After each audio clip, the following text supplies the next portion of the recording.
कहते हैं माँ पार्वती को भी करनी पड़ी थी प्रेम की प्रतीक्षा।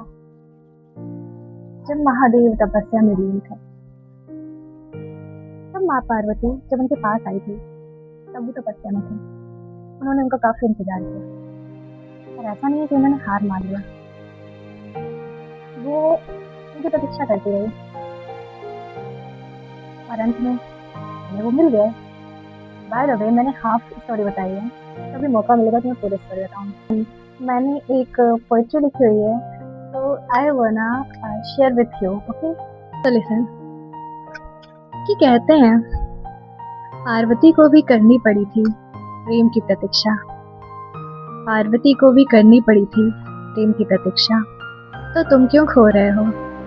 जो तुम्हारा है वो तुम्हें ही मिलना है। जो तुम्हारा है वो तुम्हें ही मिलना है। तुम प्रतीक्षा क्यों छोड़ रहे हो? माना वो तुम्हारे लिए जरूरी है।